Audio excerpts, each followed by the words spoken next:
Repita comigo o tema: para Jesus. Judas tinha valor.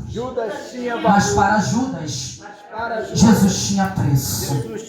O Evangelho de Jesus, segundo escreveu Dr. Mateus, segundo escreveu Mateus, no seu capítulo de número 26, Jesus ele vai estar trazendo sobre o seu último momento na face da terra. Jesus ele vai estar relatando sobre quando ele será entregado, quando ele será sacrificado por amor da humanidade. Uma humanidade que muitas das vezes somos ingratos. Muitas das vezes, Charles, não reconhecemos esse amor tão grande que Deus fez por mim e por você. Quando nós analisamos esse texto, nós vemos que Jesus ele é ungido em Betânia. Uma mulher pecadora vai ungir Jesus com um unguento precioso. Vai enxugar os seus pés com o cabelo, vai lavar seus pés com lágrimas. E a Bíblia diz que ali era somente um símbolo de algo que haveria de acontecer. Jesus já estava sendo ungido e consagrado para o seu último instante na face dessa terra. Quando nós analisamos esse texto e demos esse tema, que para Jesus Judas tinha valor, mas para Judas, pastor Hernani, Jesus tinha preço, nós vemos que lá no Evangelho de Lucas, capítulo de número 6, a partir do seu verso 14, se eu não me engano, ao 16, vai dizer que Judas está entre os escolhidos. Nós vamos observar que Jesus também chamou Judas. Jesus também ensinou Judas. Jesus confiou em Judas, deu oportunidade para Judas. Jesus não fez acepção. Mesmo conhecendo o seu futuro, mesmo conhecendo suas fraquezas, mesmo conhecendo a sua traição. Porque quando nós falamos de futuro, Jesus já sabia o que iria acontecer lá na frente. Jesus já sabia que as fraquezas de Judas eram as conveniências que o mundo oferecia. Que Judas não se apresentou para ser um discípulo aprovado, mas Judas se apresentou para tirar vantagens. Deixa eu liberar isso aqui. O porquê que o tema é que para Jesus Judas tem valor, mas para Judas, Beth, aleluia, mas para Judas Jesus tem preço. Porque quando eu vejo Jesus permitir Judas ser chamado, Judas fazer parte da escolha dos 12, Judas fazer parte do ensinamento, Jesus está dizendo, não foi falta de proximidade, foi falta de mudança de caráter. Deixa eu liberar mais uma vez, hein? Nunca foi falta de proximidade, e nós vivenciamos isso no dia de hoje. Muitas pessoas próximas de Cristo, muitas pessoas próximas da palavra, muitas pessoas dentro da igreja, mas não querem ser transformados, pastor Belca. Quando nós olhamos isso aqui, Jesus está dizendo, eu chamei ele para perto, ele esteve perto de mim durante aproximadamente 3 anos, hein? Eu ensinei, eu dediquei, eu também dei as mesmas oportunidades, eu abri acesso, eu confiei coisas importantes na mão de Judas. E que coisas importantes são essas? Judas era o tesoureiro, hein? Judas não era desconhecido. Judas era alguém que Jesus olhava e via nele um valor extraordinário. Jesus olhava para Judas e entendia, Judas tem potencial, Judas pode ser uma bênção, mas isso não depende de mim. Deixa eu liberar isso aqui, porque oportunidade Deus dá para todos, confiança Deus dá para todos, mas Deus está dizendo nesta noite, não depende de mim, eu já abri acesso para você, depende de mim, de você, deixar o nosso caráter ser transformado em Deus. Quando eu olho Judas servindo a Jesus, ele agora está esperando uma oportunidade.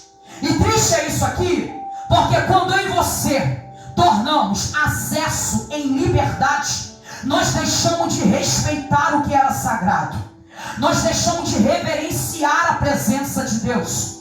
Podemos estar dentro da igreja, mas estar longe da presença. Podemos subir o altar, pregar o melhor sermão, cantar o melhor louvor, mas ainda se desvalorizar o chamado que Deus tem comigo e contigo. Podemos muitas das vezes ter uma Bíblia na nossa mão, podemos meditar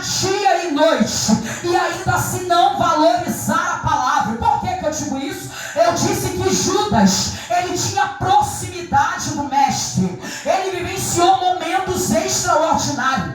Ele passou a ver o extraordinário como algo comum.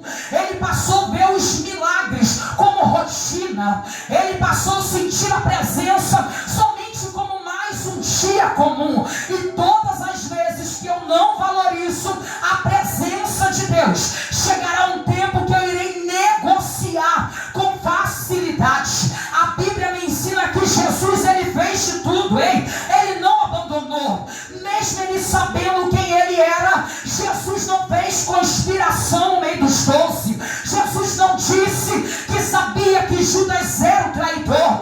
Ao contrário, Jesus teve o mesmo amor. Jesus teve o mesmo cuidado. Jesus mostrou para Judas: ei, Judas, tu és importante para mim, hein? Tu tem valor, tu é preciosidade. Mas uma vez que eu vejo Jesus, hein, somente como algo e não como prioridade, eu vou negociar o sagrado com algo momentâneo. E Judas aqui, ele me ensina, diaconisa Sueli, que ele tinha tudo. Ele tinha presença, ele tinha um ensinamento, ele tinha o pão vivo que desceu do céu, ele tinha a palavra viva que traz salvação, mas ele não queria ser modelado, ele não queria ser transformado, hein? As conveniências que o mundo oferecia lhe chamava mais atenção do que estar perto de quem lhe daria salvação. Deixa eu liberar mais uma vez, hein? Às vezes a conveniência do mundo me chama mais atenção do que estar perto daquele que me dá salvação. Aleluia. Eu fico olhando porque ele é um dos 12. E o que Judas faz aonde nós lemos? Mateus capítulo de número 26, a partir do 14. Judas está esperando a ocasião. Existem pessoas, eu vou falar pessoas porque não são demônios, são pessoas que muitas das vezes se aproximam de alguma pessoa para tirar vantagem. Nunca foi amizade, nunca foi amor, sempre foi conveniência, sempre foi aquilo que temos. Me desculpe isso aqui porque é real. Sempre foi aquilo que temos para oferecer, e quando não oferecemos mais, esse alguém vai negociar a minha e a tua identidade com o inimigo. Judas estava olhando e estava dizendo: ei, já que eu não consigo tirar vantagem, já que ele não vai ser o que eu pensei que era, então eu vou precisar ganhar da minha forma. Mas o problema é que enquanto nós estamos na pureza, a paz de Cristo reina. Mas uma vez que eu negocio a presença, uma vez que eu abandono o que é certo pelo errado, as moedas ficam. Ei, vou liberar isso aqui. As moedas ficam, mas a paz se vai. Eita glória. Judas está indo nos líderes religiosos, nos sumos sacerdotes. E o que eles querem? Eles querem acabar com Jesus.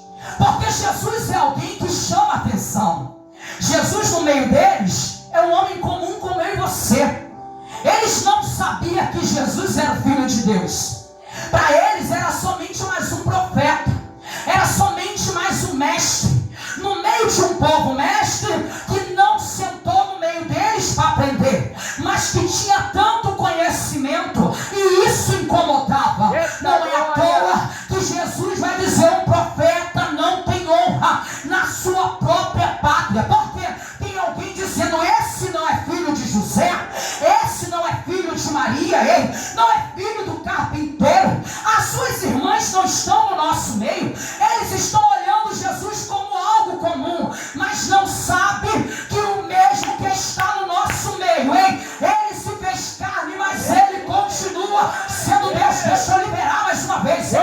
Ele se fez carne, mas ele continua sendo Deus. Ele se esvaziou antes de descer, só para salvar eu e você. Aleluia. Eu amo isso aqui, porque Judas está negociando. E olha o que Judas vai perguntar, pastor Hernandes: o que vocês podem me dar por ele? Quem que nunca foi traído? Quem que nunca foi abandonado? Quem que nunca nunca foi caluniado, porque se você não foi, se prepare porque o seu dia chega. Glória, glória. Vou liberar mais uma vez. Glória. Se acha que evangelho é facilidade, não é não. Quando nós incomodamos as trevas, a capetada toda se levanta contra mim e contra a tua vida. Usa investidas malignas para entristecer, para esfriar e para tirar eu e você da presença. Eu fico olhando Judas negociando, e sabe o que eles vão fazer? Eles mesmos vão firmar um preço. Nós trabalhamos em casa de família e quem dá o preço somos nós, não é os patrões. Mas aqui, quem está querendo conveniência é Judas. Quem tem mais é quem manda, e quem tem pouco obedece. Judas, ele está observando, e o sacerdote vai dizer: nós vamos fixar um preço, 30 moedas de prata.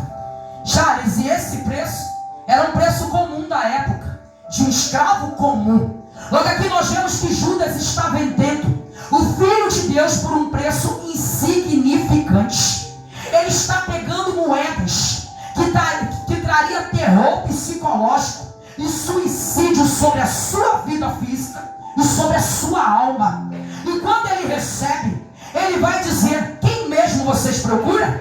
Então, já que nós já estamos já em um acordo, já que eu já vou receber esse valor, por tão pouco nós negociamos o chamado, por tão pouco nós negociamos a presença, por tão pouco nós negociamos os momentos com Cristo, por coisas momentâneas, por coisas que satisfaz a carne, mas não salva a minha e a tua alma. Eu vejo Judas dizendo: já que é desse jeito, então eu vou lhe mostrar quem é através de quê? Através de um beijo. Aleluia. Você sabe o que é mais triste? É que Judas não era desconhecido. O triste de nós, é lindo nós entendermos a palavra, mas o triste de nós analisarmos profundo é que nós entendemos que quem nos trai é sempre quem nos abraça, é sempre quem está do nosso lado, é sempre quem coloca a mão, come junto conosco. Sabe por quê? Porque o diabo sabe que um desconhecido não vai ocasionar dor dentro de mim e de você, mas alguém que a gente tem como referência, alguém que a gente ama, alguém que a gente quer cuidar, esse alguém vai trazer tristeza na minha e na tua alma. Então aqui Judas está dizendo: aquele que eu beijar, é esse que vocês têm que prender. Aí sabe o que Judas faz? Judas chega com a comitiva diabólica, com homens que querem paralisar Cristo nessa terra. Mas deixa eu liberar algo aí. Para eles estavam paralisando, mas para o céu, eles estavam adiantando o propósito da salvação da humanidade. Deixa eu liberar mais uma vez, porque é profético na minha vida. Para os homens, eles estavam paralisando Cristo nesta terra, eles estavam acabando com a igreja, mas para o céu, estava seguindo o plano certo, o plano de entrega, o plano de redenção, o plano de salvação, o plano daquele que ninguém precisa tirar a sua vida, porque ele mesmo se entrega por amor de mim e de você. Glória, glória. Eu disse aqui que para Jesus, Judas tem valor, mas para Judas, Jesus tem preço. Quando Judas negocia, ele chega, porque naquela época era fácil, todo mundo se parecia. As mulheres tinham véus nos seus cabelos, lenços, vestiam roupões, os homens também. As sandálias eram idênticas, a expressão também parecia. Não é à toa que quando Pedro nega Jesus, alguém vai olhar para ele e vai dizer: tu fala como ele, tu anda como ele, tu se veste como ele, tu tem o cheiro dele. Cheiro é presença, e ele vai dizer: eu não conheço, mas aquele que tem contato com o mestre, que é sincero, pode tentar até fugir, se esconder, que aonde eu e você for, ele vai atrás de mim e de você. Eu fico olhando Judas chegar, e quando Judas chega, Judas beija o mestre. Nem todo beijo, eu não vou falar todos, tá? Que tem pessoas que nos dão abraço com sinceridade, tem pessoas que são amigos de verdade. verdade. Tem pessoas que não estão conosco por causa de conveniência. Desde o início da minha caminhada, eu escuto tanta gente desde lá de trás. O presbítero Jacinto é um deles. Ele sempre me chamava minha missionária, e nem missionária eu ainda era. E eu ficava olhando para ele e falava: esse homem deve estar doido, apesar de eu já ter ouvido antes de eu vir morar neste lugar. Mas era uma coisa que eu não aceitava de jeito nenhum. Ele não estava comigo por conveniência. É alguém que viu quando ninguém via potencial, mas o céu já tinha escrito uma linda história. E hoje nós estamos aqui. Judas não. Judas olhou para Jesus. Alguém que carrega de 15 a 20 mil pessoas vai gerar lucro para ele. Ele estava preocupado que Jesus fosse mais um político da época. Alguém queria trazer uma reforma sobre Jerusalém. Mas não era reforma espiritual, era reforma financeira. Judas estava esperando obter resultado na companhia de Jesus. Mas o que ele perdeu foi o maior resultado de salvação de almas.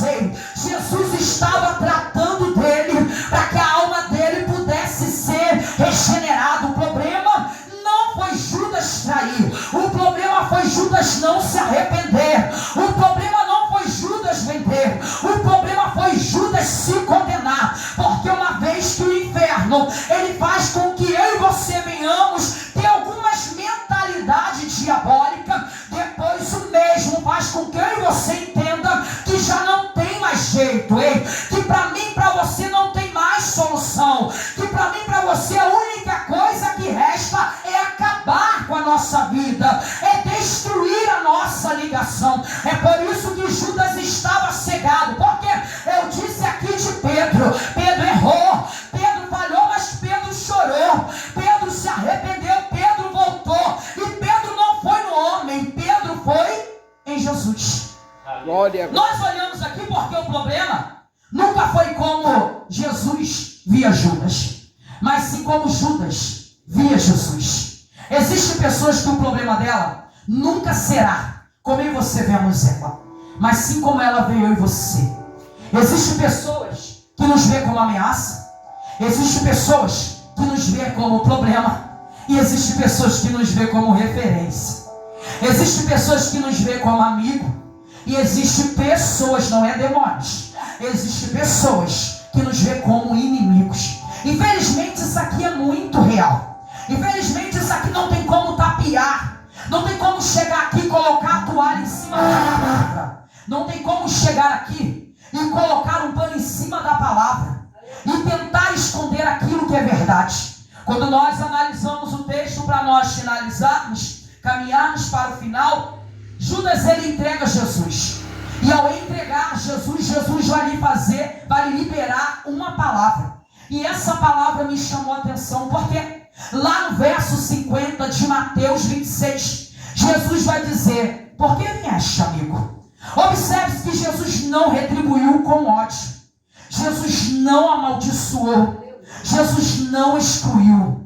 Jesus continuou demonstrando amor. Jesus continuou dizendo: ei, tu falhou, mas eu continuo aqui. Ainda tem tempo, Sabe qual é o problema? É quando eu deixo de enxergar o tempo, que Deus está me dando. A oportunidade, o acesso de salvação. Porque a minha vista espiritual está tapada. Porque o inimigo conseguiu me confundir. Todas as vezes que quando eu prego eu costumo dizer: estamos confundindo o inimigo, ou o inimigo está confundindo eu e você. Porque eu vejo Judas não querer mais moeda.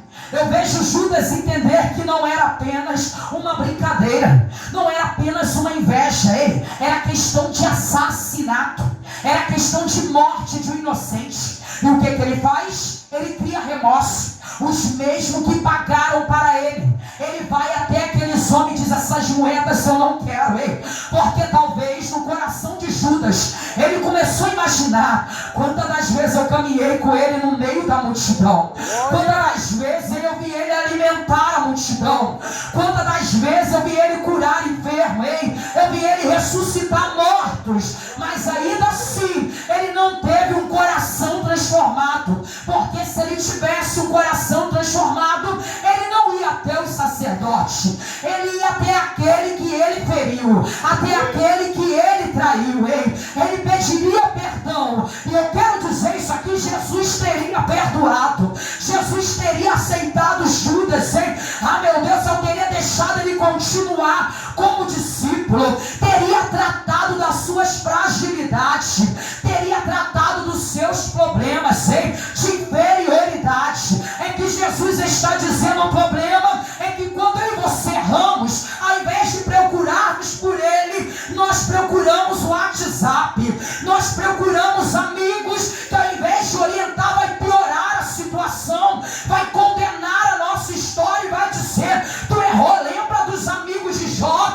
Jó passa por um processo sem ter culpa de nada, mas 3 amigos, entre aspas, está dizendo: se ele é tão justo, se ele é tão santo, se ele é tão reto, o porquê que ele está perdendo tudo de uma só vez? É porque no mundo espiritual existe uma guerra, como foi dito nessa manhã, Deus não vai impedir que você passe pelo processo, Ele não vai tirar essa dor, como foi falado, porque senão Jesus não teria permitido Judas se enforcar. Deixa eu liberar isso aqui. Judas está dizendo: é esse aqui, eu vim entregar, é ele. Aí sabe o que Jesus fala? O que vieste, amigo. O mais triste é essa frase: quem é traído e tem amizade de verdade, a gente fala: por que fez isso comigo? Por que você me traiu? Por que você me enganou? Por que você me difamou? Gente, eu sou novinha não, tá? Tenho 15 anos. A gente já passou por muita coisa nessa vida. Liderar a igreja eu sei que não é fácil, porque eu liderei 2. E é bem complicado liderar pessoas. Sabe por quê? Porque cada um tem um jeito de pensar, cada um tem um jeito de agir. Alguns irão até nos vender, alguns irão até nos trair, e só vende aquilo que tem valor. Judas vendeu o que era sagrado para ficar com aquilo que era momentâneo. Mas o momentâneo se desfaz, o momentâneo se acaba, e o que entra é o desespero. E entrando o desespero, não nos deixa enxergar. Entrando o desespero, faz eu e você se matar. O que Judas faz? Depois de lançar as moedas nos pés daqueles que o mesmo Lana que deu as moedas para ele, ele estava tão preocupado com a conveniência do mundo que ele aceitou. Está firmado 30 moedas, preço de um escravo comum, insignificante para Cristo. Mas quando ele se dá conta, ele está observando e ele chega e faz assim: eu não quero mais. Mas sabe qual é o problema? O não querer mais não significa que eu me arrependi. O não querer mais não significa que eu me rendi aos pés do mestre. Quando ele diz que não quer mais, os mesmos homens pegam aquelas moedas e diz: no tesouro da casa de Deus não tem como entrar coisa manchada, porque isso aqui é preço de sangue inocente. O que nós vamos fazer? Vamos construir um cemitério para os estrangeiros, porque no meio do público eles são bonzinhos. No meio do público é os políticos que estão preocupados com a sociedade, mas na verdade é porque eles sabem que aquelas moedas são malditas, que aquelas moedas são manchadas. Aí o que Judas faz? Olha o que eles dizem: não fui eu que traí, não era eu que andava com ele, não era eu que comia com ele, não era eu que conversava com ele, não fui eu que fui ensinado por ele. Você sentou com ele, você comeu com ele, você andou com ele, viu milagres com eles, teve oportunidade por causa dele, mas ainda assim negociou a presença dele. Aí sabe o que acontece? Judas sai totalmente aterrorizado. E o que ele faz? Ele vai se enforcar, ele vai tirar a sua própria vida. Enquanto alguém que negou está preocupado, está distante e está vendo se cumprir que Jesus disse que antes que Pedro negasse ele, o galo cantaria. Deixa eu te dizer uma coisa: a diferença entre Pedro e Judas é que Pedro, ele entendeu: eu não traí, eu neguei por medo, mas eu amo o mestre. Foi ele quem puxou a espada, foi ele quem cortou a orelha de Malco, Foi ele quem tentou proteger o mestre quando os homens chegaram para prender. Mas foi ele também que disse que não conhecia. E foi ele quem Jesus apareceu e disse: Pedro, tu me amas? Apacenta as minhas ovelhas. Foi ele quem Jesus disse: Pedro, quando eu te vi chorar, quando eu te vi voltar, eu sabia que você não iria desistir. Foi só um momento de fraqueza, mas hoje eu te levanto com autoridade para... Mas quem não volta, quem não se arrepende, quem não é perdoado, se mata. Ei, Deus não nos chamou para se matar. Deus nos chamou para ter vida eterna. A vida eterna está liberada hoje, para mim e para a tua vida. E Jesus está dizendo: eu ainda chamo pessoas falhas, eu ainda chamo pecadores, eu ainda chamo você que talvez se desviou, eu ainda chamo você que talvez se afastou, eu ainda chamo você que está fraco, que está frio, que está desanimado, porque sou eu quem vai te aquecer, sou eu quem vou te levantar, sou eu quem vou te fazer vencer. Só você que acredita, repita comigo o tema: para Jesus, Judas tinha valor. Para Judas, Jesus tinha preço. Agora diga assim, ó: para mim, Jesus sempre terá valor. Ele é o meu Salvador. Não negocio o chamado, não negocio a presença, não negocio a palavra, porque é ela quem me liberta. Aplaudo o nome do Senhor e assim agradeço minha rica oportunidade.